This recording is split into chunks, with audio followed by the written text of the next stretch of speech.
গুনাহ মাফের ফজিলতপূর্ণ 10টি আমল। জীবন চলার পথে শয়তানের প্ররোচনায়, ইচ্ছায় অনিচ্ছায় অনেক গুনাহ সংগঠিত হয়ে যায়। এর মধ্যে কিছু গুনাহ থাকে যা তাওবা ছাড়া মাফ হয় না। কিছু গুনাহ এমন রয়েছে যা আল্লাহ তাআলা তাওবা ইস্তেগফার ছাড়া বান্দার নেক আমলের মাধ্যমে মাফ করে দেন। গুনাহ মাফের ফজিলতপূর্ণ 10টি আমল নিয়ে আজকের এই ভিডিওটি। 1. প্রতিদিন 100 বার সুবহানাল্লাহ পাঠ করা। একবার নবীজি তার প্রিয় সাহাবাদের বললেন, তোমরা কি প্রতিদিন 1000 নেকি লাভ এবং 1000 গুনাহ মাফ হওয়ার আমল জানতে চাও? তখন এক সাহাবী বললেন, হে আল্লাহর রাসূল সাল্লাল্লাহু আলাইহি ওয়াসাল্লাম, কোন আমল করলে 1000 গুনাহ মাফ এবং 1000 নেকি লাভ করা যাবে?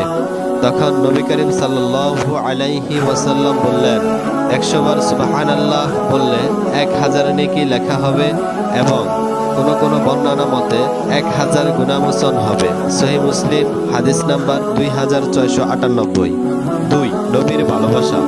আল্লাহকে ভালোবাসার জন্য রাসূলুল্লাহ সাল্লাল্লাহু আলাইহি ওয়াসাল্লামের পথ অনুসরণ করা আবশ্যক। আর এই অনুসরণের মাধ্যমে আল্লাহ ও তার নবীর ভালোবাসা পাওয়ার পাশাপাশি গুনাহ মাফের সুযোগ পাওয়া যায়। তবে আমার নবীর অনুসরণ করা, তাহলে আল্লাহ তোমাদের ভালোবাসবেন এবং তোমাদের পাপ সমূহ মার্জনা করবেন। সূরা আলে ইমরান আয়াত নাম্বার 31।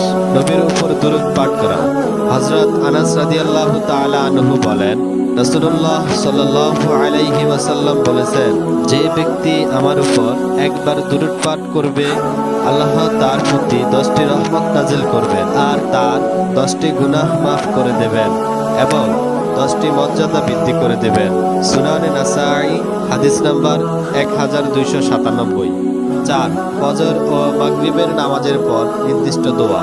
এক হাদিস শরীফে রাসূলুল্লাহ সাল্লাল্লাহু আলাইহি ওয়াসাল্লাম বলেছেন, যে ব্যক্তি ফজর ও মাগরিবের নামাজের পর লা ইলাহা ইল্লাল্লাহ ওয়াহদাহু লা শারীকা লাহু লাহুল মুলকু ওয়া লাহুল হামদু ওয়া হুয়া আলা কুল্লি শাইইন কাদির 100 বার পড়বে, এর বিনিময়ে তার আমলনামায় 4 জন গোলাম আজাদ করার সওয়াব লেখা হবে, 10টি নেকি লেখা হবে, 10টি গুনাহ মাফ হবে, 10টি মর্যাদা বৃদ্ধি পাবে এবং এই তাসবিহ সকাল সন্ধ্যা পাঠ করলে শয়তানের প্ররোচনা থেকে হেফাজত করবে। মুসনাদে আহমদ হাদিস নাম্বার 23518।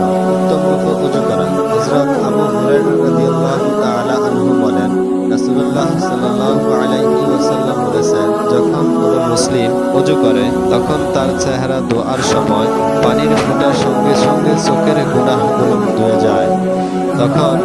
যখন হাত ধোয়া হয় হাতের গুনাহগুলো ধুয়ে যায়। যখন পা ধোয়া হয় পানির ফোঁটার সঙ্গে পায়ের দ্বারাকৃত গুনাহগুলো ধুয়ে যায়। এভাবে বান্দা গুনাহ থেকে একেবারে পাক সাফ হয়ে যায়। সহিহ মুসলিম হাদিস নাম্বার 244। 6.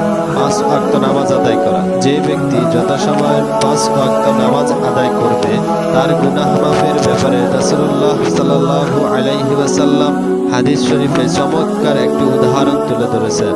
হযরত আবু হুরায়রা রাদিয়াল্লাহু তাআলা আনহু হতে বর্ণিত, রাসূলুল্লাহ সাল্লাল্লাহু আলাইহি ওয়াসাল্লাম একবার সাহাবাদের সম্বন্ধে বললেন, তোমাদের কি মনে হয় কারো বাড়ির পাশে যদি নদী থাকে আর সে তাতে প্রতিদিন 5 বার গোসল করে, তার শরীরে কি কোনো ময়লা থাকবে? সাহাবারা জবাবে বললেন, না, তার শরীরে কোনো ময়লা অবশিষ্ট থাকবে না।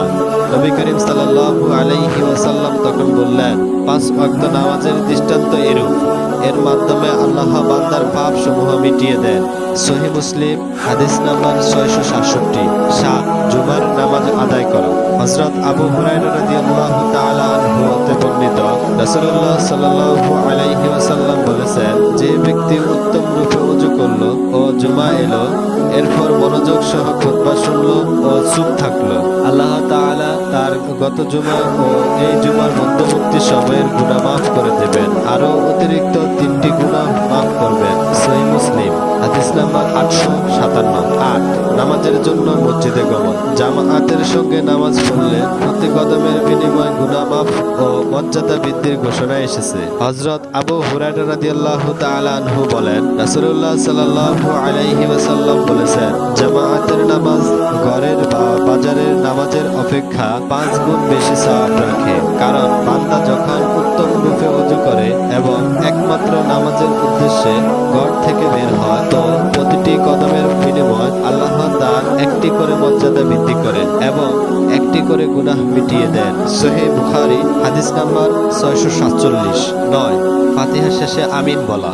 বুখারীর বর্ণনায় এসেছে, নবী করিম সাল্লাল্লাহু আলাইহি ওয়াসাল্লাম বলেছেন, নামাজে ইমাম সাহেব যখন সূরা ফাতিহা শেষ করে তখন তোমরা আমিন বলো, কেননা তখন ফেরেশতারাও আমিন বলে, ইমাম ও আমিন বলে।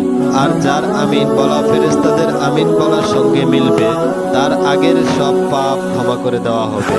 মুসনাদে আহমদ হাদিস নাম্বার 7187। 10, রুকু থেকে উঠে রাব্বানা লাকাল হামদ বলা। হযরত আবু হুরায়রা রাদিয়াল্লাহু তাআলা আনহু হতে বর্ণিত, রাসূলুল্লাহ সাল্লাল্লাহু আলাইহি ওয়াসাল্লাম বলেছেন, ইমাম যখন রুকু থেকে উঠে সামি আল্লাহু লিমান হামিদা বলে, তখন তোমরা বলো আল্লাহুম্মা রাব্বানা লাকাল হামদ। কারণ যার তাসবিহ ফেরেশতাদের সঙ্গে মিলবে, তার আগের সব পাপ ক্ষমা করে দেওয়া হবে। সহিহ বুখারী হাদিস নাম্বার 796।